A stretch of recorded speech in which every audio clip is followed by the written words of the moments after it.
लाल पीले रंग के चमचमाते पैकेट्स और नीले शब्दों में लिखा 2 मिनट इंस्टेंट नूडल्स। सही पकड़े, हम बात कर रहे हैं मैगी की, जिसे देखते ही मुंह में पानी आ जाता है। लेकिन नेस्ले की 2 मिनट इंस्टेंट मैगी का मुकाबला कोई नहीं कर सकता। लेकिन क्या आप जानते हैं कि मैगी नॉन वेजिटेरियन है? तो फिर ये हरा मार क्यों? मैगी के इंग्रेडिएंट्स की लिस्ट में लिखा ये फ्लेवर एनहेंसर क्या है? आखिर क्यों भारत में मैगी पर बैन लगा था? क्या सच में इसमें सूअर की चर्बी मिलाई जाती है? कितना खतरनाक हो सकता है मैगी में मिला यह केमिकल? चलिए आज आपको बताते हैं कि मैगी और सूअर की चर्बी का रिश्ता कितना पुराना है। अब भाई, जब पेट में चूहे उछल कूद मचा रहे हों और घर में खाने को कुछ ना हो, या घर का खाना मन ना कर रहा हो और बाहर जाने का दर्द झेल ना सकते हो, तो दिमाग में एक ही आइटम ब्लिंक करता है, and that is 2 minute instant Maggi noodles. उबलते पानी में मैगी और उसके मसाले की खुशबू फील करो। बस 2 मिनट के इंतजार के बाद डाइनिंग टेबल पर बैठकर मैगी का मजा लो। यूं तो मार्केट में Patanjali Ayurved noodles, Ching's Secret, नॉन, सनफिस्ट, यिप्पी, टॉप रेमन, जाइमी, हॉर्लिक्स और यूमीरा इंस्टेंट नूडल जैसे तमाम नूडल्स ब्रांड हैं जिनका टेस्ट भी यम है, लेकिन मैगी का मुकाबला कोई नहीं कर सकता। नेस्ले की मैगी नूडल्स मार्केट में 60% की हिस्सेदारी रखती है और भारत में तो भाई इसके चाहने वालों की संख्या दिन दूनी रात चौगुनी तरक्की कर रही है। इंडिया में नेस्ले की मैगी का रेवेन्यू 4,413 करोड़ रुपए के अराउंड है।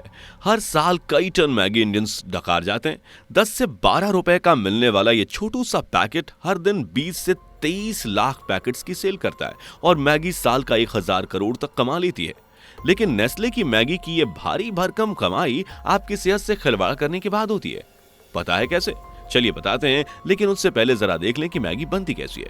अगर आप मैदे से नफरत करते हैं या मैदे से बनी चीजों को इग्नोर करने में ही अपनी भलाई समझते हैं, तो मेरी राय में आपको मैगी को भी इग्नोर करना चाहिए, क्योंकि ये मैगी मैदा से नहीं बल्कि सड़ी हुई मैदा से तैयार की जाती है। जी हाँ दोस्तों, मैगी को बनाने के लिए सबसे पहले मैदा को भिगो कर रख दिया जाता है, और हाँ, एक नहीं बल्कि 3-4 दिन तक यूं ही सड़ने दिया जाता है। और जब मैदा मरे हुए चूहे से गंदी स्मेल छोड़ना शुरू कर देता है, तब कहीं जाके आगे के प्रोसेस के लिए इसे यूज किया जाता है। इससे पहले कि इस सड़े हुए मैदे को आगे की प्रोसेसिंग के लिए भेजें, आपको बता दें कि मैगी में जो मसाले यूज किए जाते हैं उन्हें भारत की उपजाऊ मिट्टी में ही उगाया जाता है। जैसे आंध्र प्रदेश से आती है लाल मिर्च, राजस्थान से सूखा धनिया और जीरा, बाकी हल्दी महाराष्ट्र से आती है। लेकिन ऐसा नहीं है कि मैगी सिर्फ इन 4 मसालों का ही मिक्सचर है, बल्कि इसमें 12 से 13 मसाले पड़ते हैं। लेकिन कोई मैगी की कॉपी ना कर ले, इसलिए इन मसालों के बारे में कंपनी किसी को नहीं बताती। खैर, मैदे की पूरी तरह से सड़ जाने के बाद उसे आगे के प्रोसेसिंग के लिए भेजा जाता है, जहां सबसे पहले एक बड़ी सी मशीन की मदद से उसमें अलग अलग मसालों को मिलाकर अच्छे से मिला लिया जाता है और कुछ डो टाइप का ये मशीन में ही तैयार हो जाता है। इस डो को आगे मशीन में भेजा जाता है, जहां इसे कुछ इस तरह से पतली लेयर्स में काट लिया जाता है। ये पट्टियां आगे बढ़ती हैं, जहां दूसरी मशीनें इन्हें और पतला काटने का काम करती हैं। अब मैगी को जिगजैग शेप देने के लिए दूसरी मशीन से होकर गुजारा जाता है और जिगजैग शेप लेते ही मैगी ऑलमोस्ट 80% तक स्टैम हो जाती है।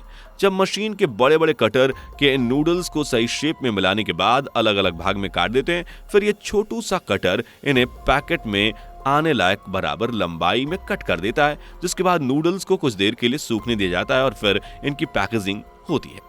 अब नूडल्स तो बन गई, लेकिन मसाले का क्या, जो मैगी की जान है? तो मसालों को बनाने के लिए सबसे पहले सभी मसालों को मिक्स कर लिया जाता है। ये 12 से 13 मसाले कुछ केमिकल्स होते हैं जिन्हें मिक्स करके मशीन में भुनने के लिए डाला जाता है, जहां इस मसाले को अच्छी तरह से पीसा जाता है और फिर यहीं से होता हुआ ये सीधा छोटे से पैकेट में मशीन के जरिए भर दिया जाता है और यहाँ से मैगी पहुंचती है सीधा हम सबके किचन में। लेकिन ये बनने में जितनी लजीज और हेल्दी नजर आई है, असल में उतनी ही खतरनाक है। असल में मैगी में जो इंग्रेडिएंट्स मिलाए जाते हैं उनमें मोनोसोडियम ग्लूटामेट नाम का केमिकल भी शामिल है। ये एक ऐसा केमिकल है जिसे खाने में स्वाद बढ़ाने के लिए यूज किया जाता है। ये वही केमिकल है जो मैगी के पैकेट के पीछे फ्लेवर एनहेंसर करके लिखा होता है। ये सोडियम ग्लूटामेट से मिलकर बना होता है। सोडियम तो आप समझ ही गए होंगे।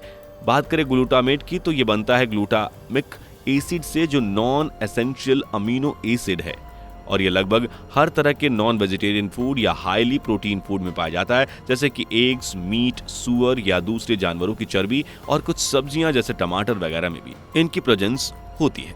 यानी इसे सब्जियों से भी बनाया जा सकता है, लेकिन ये हम सभी जानते हैं कि सब्जियों से बनाने में कंपनीज को जो स्वाद तो मिल जाएगा, लेकिन फायदा नामात्र का रह जाएगा। इसलिए ज्यादातर कंपनियां इसे मीट एनिमल्स से बनाती है।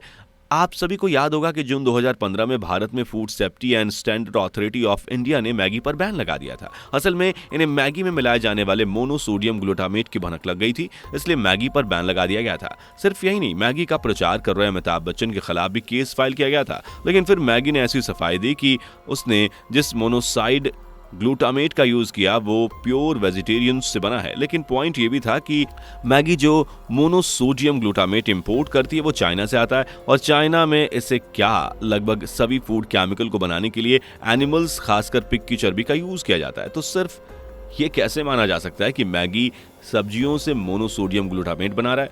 खैर, अब आपके मन में यह सवाल आएगा कि मैगी मोनोसोडियम ग्लूटामेट का इस्तेमाल कर रही है तो इसके पीछे ये हरा मार्क क्यों, रेड क्यों नहीं?